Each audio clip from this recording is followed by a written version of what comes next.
Olá, bom dia, bom dia. Aqui é Letícia Bidigal, do Ho'oponopono Anjos, e estamos de volta com mais uma leitura e estudo do livro O Poder do Agora.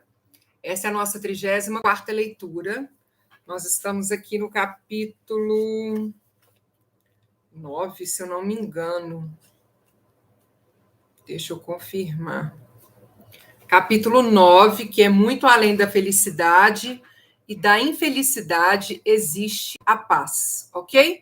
Então, bom dia para quem está assistindo ao vivo e para quem vai assistir depois. Não se esqueçam de curtir esse vídeo, se inscreverem no canal, clicarem no sininho para que vocês possam ser avisados dos próximos vídeos e acompanhar a leitura na playlist O Poder do Agora, ok? Então, esse vídeo, assim como os anteriores, estão esse vai para essa playlist e os anteriores também vão, eles não ficam o tempo todo aí no meu canal. Então, quem quiser fazer a leitura toda aí do livro Poder do Agora, é só ir nessa playlist. E se quiser fazer a leitura de algum outro livro que eu já fiz o estudo aqui, é só procurar pela playlist dele, ok? Então, bom dia e vamos lá. Na leitura de hoje, o subtítulo é Em direção a uma ordem de realidade diferente. Não concordo que o corpo precise morrer. Estou convencido de que podemos obter a imortalidade física. Acreditamos na morte e é por isso que o corpo morre. Aí ele vai falar, vamos ver qual vai ser a resposta dele. Então, isso aí foi alguém que escreveu isso para ele e agora ele responde. O corpo não morre porque acreditamos na morte. O corpo existe, ou assim parece, porque acreditamos na morte.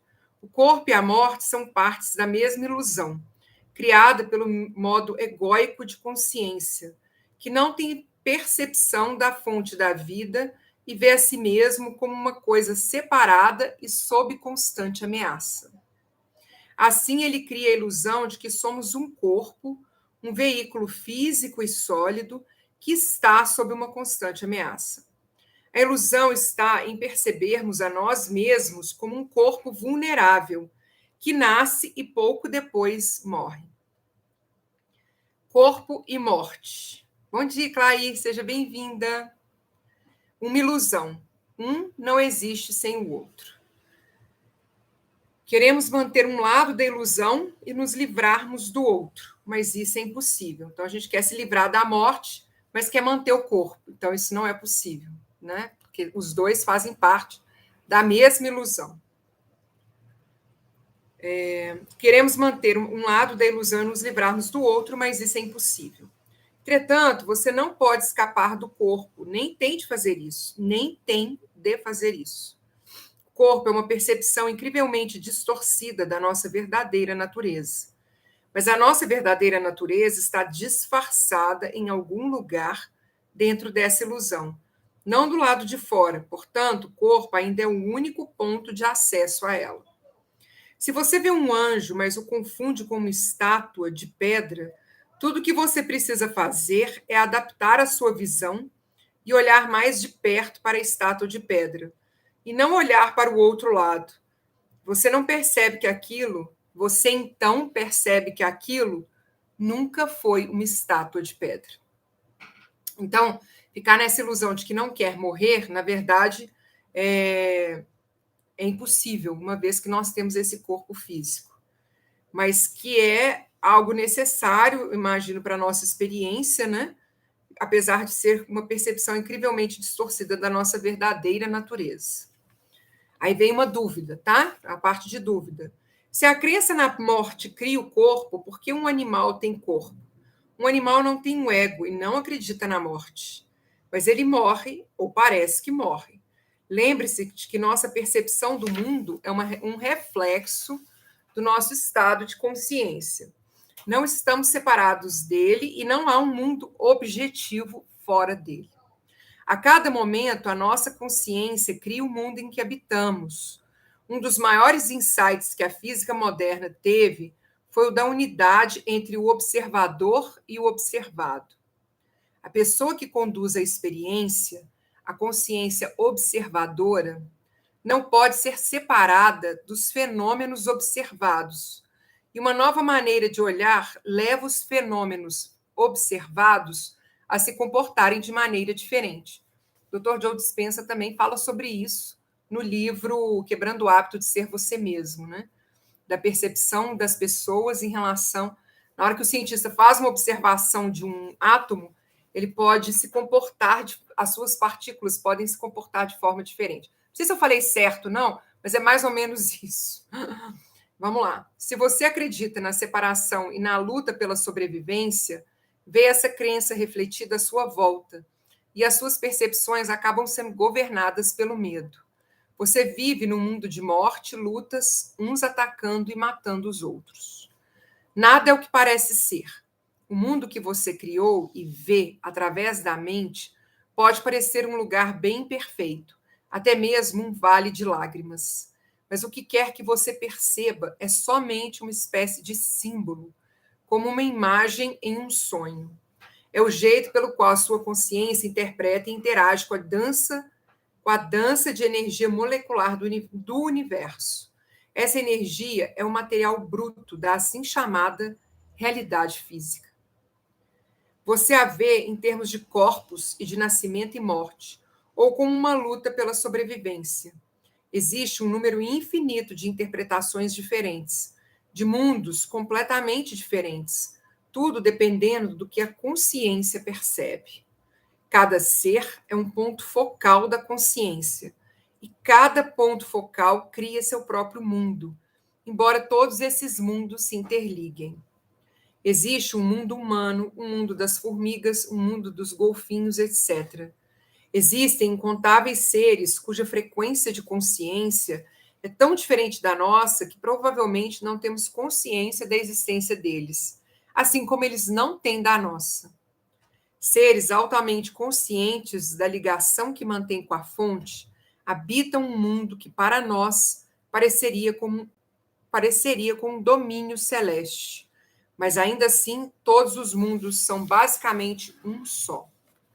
No momento em que a consciência humana coletiva tiver se transformado, a natureza e o reino animal irão refletir essa transformação. Aqui está a afirmação da Bíblia de que, no futuro, o leão vai se deitar ao lado da ovelha. Isso aponta para a possibilidade de um ordenamento da realidade completamente diferente. Fenda dupla... E, Clay, explica mais a fenda dupla para nós, porque agora eu não sei em que parte que você disse. É a questão da observação da forma como as partículas do átomo se comportam, dependendo da forma como o observador as observa? Coloca um pouco mais de informação aí para nós, por favor. O mundo tal qual se apresenta para nós é, em grande parte, um reflexo da mente. Sendo o medo... Eu só vou parar aqui rapidinho, porque eu não comentei nada aqui, porque isso aqui está muito alinhado com o que a gente acredita. Ah, sim, ok, então é isso mesmo, né? Fenda dupla refere-se a essa questão da percepção do comportamento de algo observado, que muda de acordo com o observador, né? Essa questão aqui desses mundos que variam a partir das consciências, apesar dele falar que existe um mundo dos humanos, eu assim, arriscaria dizer que dentro do mundo dos humanos existem, para cada ser humano, vários mundos também diferentes. Nós compartilhamos uma consciência coletiva como seres humanos.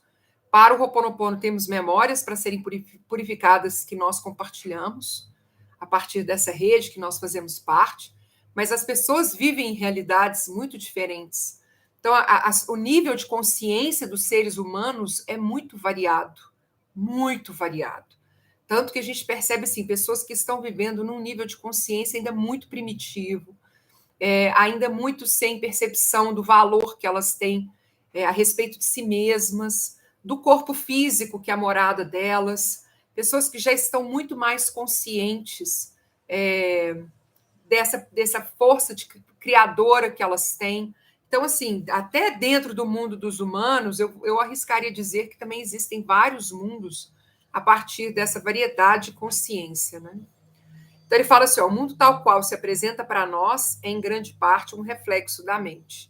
Então, no caso do Ho'oponopono, do princípio Huna, O mundo é aquilo que você pensa que é o princípio IC, o primeiro deles, é justamente isso, um reflexo da mente. Mas não apenas a minha, né? Um reflexo também de outras mentes. Mas a minha realidade, aquilo que se apresenta na minha vida, é um reflexo da minha mente, é uma criação minha, do mundo que eu vejo, né? Sendo o medo uma consequência inevitável da ilusão criada pelo ego, é um mundo dominado pelo medo. Assim como as imagens em um sonho são símbolos dos estados interiores e dos sentimentos, assim a nossa realidade coletiva é uma expressão simbólica do medo, das pesadas camadas de negatividade até agora acumuladas na psique coletiva humana. Então, nós vivemos um mundo denso, né, de energia densa. Não estamos separados do nosso mundo. Então, quando a maioria dos humanos se tornar livre da ilusão egóica, essa mudança interior vai afetar toda a criação. Vamos, literalmente, viver em um novo mundo.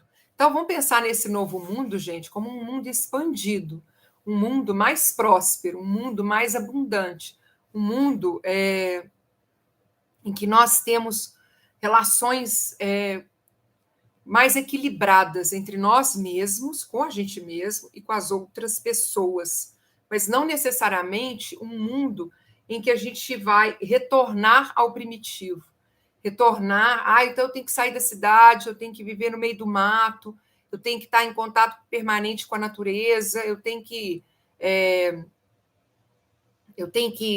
abrir mão de conforto e viver como antigamente, não necessariamente para que a gente tenha esse mundo novo. Né? Na expansão da consciência, essa prosperidade ela fica mais equilibrada. Eu penso que é muito nesse sentido. Hoje ela está em desequilíbrio porque várias pessoas não estão nesse nível de consciência mesmo, dessa prosperidade. Assim como as imagens e os sonhos são símbolos. Não, perdão, deixa eu ver. Sendo o medo uma consequência inevitável da ilusão criada pelo ego, é um mundo dominado pelo medo. Assim como as imagens e os sonhos são símbolos dos estados interiores e dos sentimentos, assim a nossa realidade coletiva é uma expressão simbólica do medo e das pesadas camadas de negatividade até agora acumuladas na psique coletiva humana. Então, foi o que eu tinha lido anteriormente. Não estamos separados do nosso mundo. Então, quando a maioria dos humanos se tornar livre da ilusão egóica, essa mudança interior vai afetar toda a criação. Então, hoje existe o desequilíbrio porque pessoas pensam, acreditam e vivem numa ilusão egóica de que prosperidade não é para todo mundo, elas não merecem, aquilo não é para elas, etc. Vamos literalmente viver em um novo mundo. É uma mudança na consciência do planeta. O estranho ensinamento budista que toda árvore, toda folha de grama irão finalmente se tornar iluminadas aponta para a mesma verdade. De acordo com São Paulo, toda a criação está à espera de que os homens obtenham a iluminação. Toda a criação. Então, todo o planeta está a essa espera, está aguardando isso. É assim que interpreto suas palavras. A criação aguarda com impaciência a revelação dos filhos de Deus. São Paulo diz que todo o universo vai se redimir através disso ao escrever. Sabemos, com efeito, que a criação inteira geme, ainda agora, com as dores do parto. O que está nascendo é uma nova consciência, e como um reflexo inevitável, um novo mundo. Isso também está relatado no livro das Revelações do Novo Testamento. Vi então um novo céu e uma nova terra, porque o primeiro céu e a primeira terra desapareceram. Mas não confunda causa e efeito. Nossa primeira tarefa não é buscar a salvação através da criação de um mundo melhor, mas sim despertar da nossa identificação com a forma. Não estamos mais presos a este mundo, a este nível de realidade. Podemos sentir nossas raízes no não manifesto, e assim estamos livres do apego ao mundo manifesto. Ainda podemos desfrutar os prazeres passageiros deste mundo, mas não somos mais escravos dessas experiências. Não estamos mais em busca de satisfação através de uma gratificação psicológica, através da alimentação do ego. Não temos mais medo de perder alguma coisa. Portanto, não precisamos nos apegar a este mundo. Estamos em contato com algo infinitamente maior do que qualquer prazer, maior do que qualquer coisa manifesta. E, em um certo sentido, não precisamos mais do mundo e nem mesmo que ele seja diferente do que é. É neste ponto que você começa a dar uma contribuição real para criar um mundo melhor, uma nova realidade. É neste ponto que você se torna capaz de sentir a verdadeira compaixão e de ajudar os outros. Somente aqueles que transcenderam o mundo conseguem criar um mundo melhor. Porque a transformação começa por nós, né? Que é o que o Ho'oponopono fala na prece de encerramento, a paz de eu. Eu deixo com você toda a minha paz, não a paz mundial, porque não é o mundo, a transformação do mundo não é o que eu estou buscando, é a minha transformação. Aí sim tem a transformação do mundo. Então ele fala isso justamente, olha. Somente aqueles que transcenderam, então aqueles que se transformaram, aqueles que fizeram a transformação pessoal, conseguem criar um mundo melhor.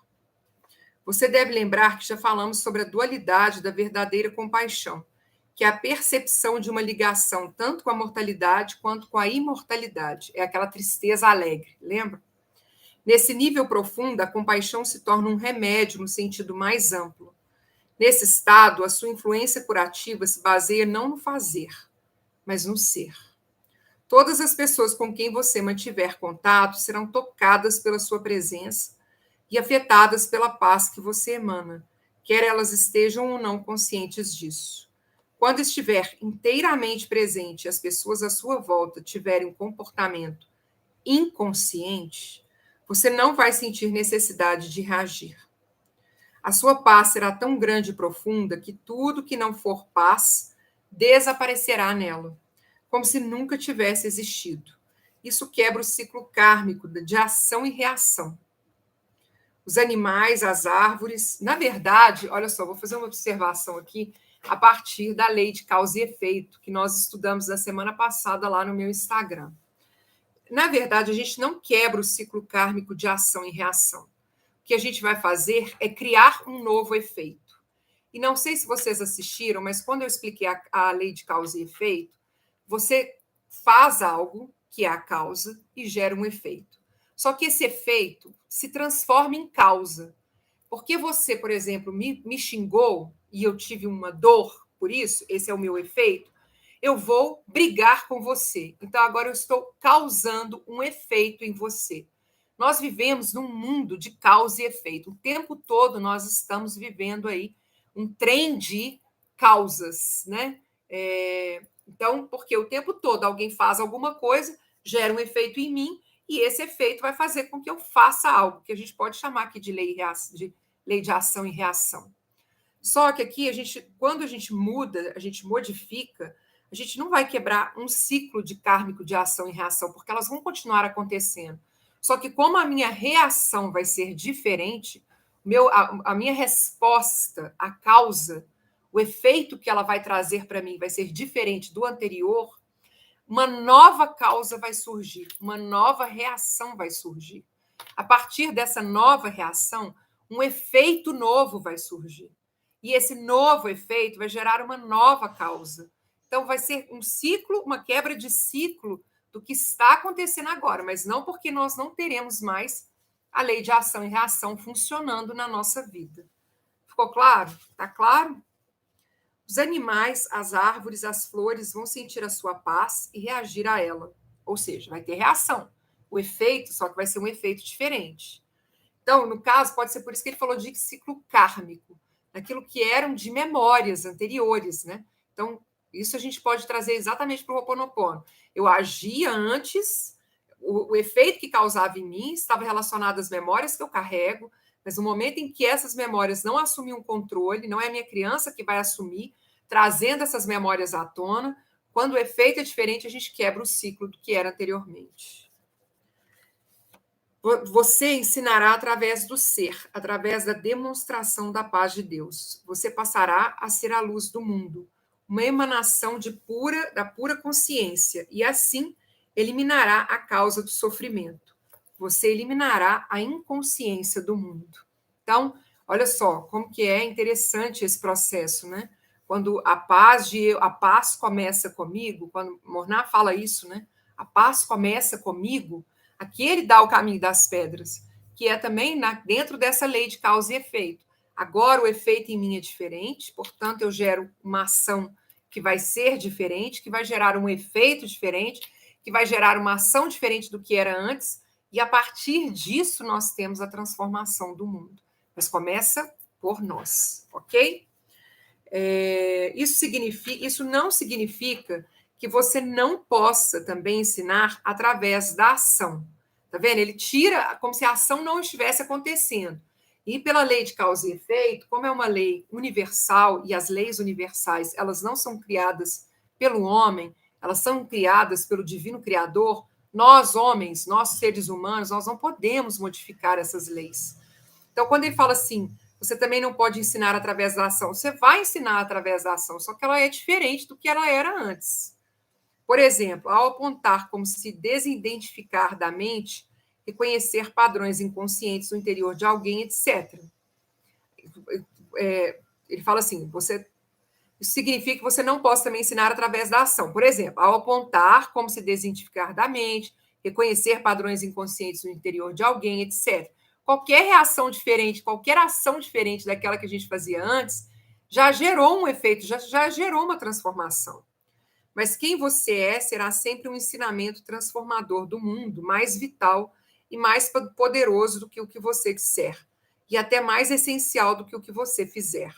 Além disso, reconhecer a primazia do ser e assim trabalhar no nível da causa não exclui a possibilidade que a sua compaixão possa simultaneamente se manifestar no nível da ação e do efeito, ao aliviar o sofrimento sempre que você o encontrar.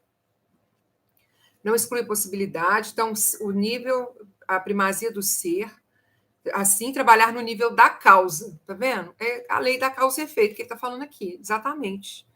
Não exclui a possibilidade que, com a sua compaixão, possa simultaneamente se manifestar no nível de ação e do efeito, ao aliviar o sofrimento sempre que você o encontrar. Ou seja, você está agindo diferente, você está trazendo uma causa diferente e um efeito diferente. Quando alguém faminto lhe pedir pão e você tiver, você vai dar.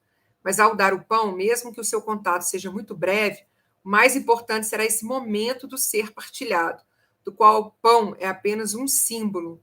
Uma cura profunda se instala internamente. Nesse momento, não há doador nem receptor.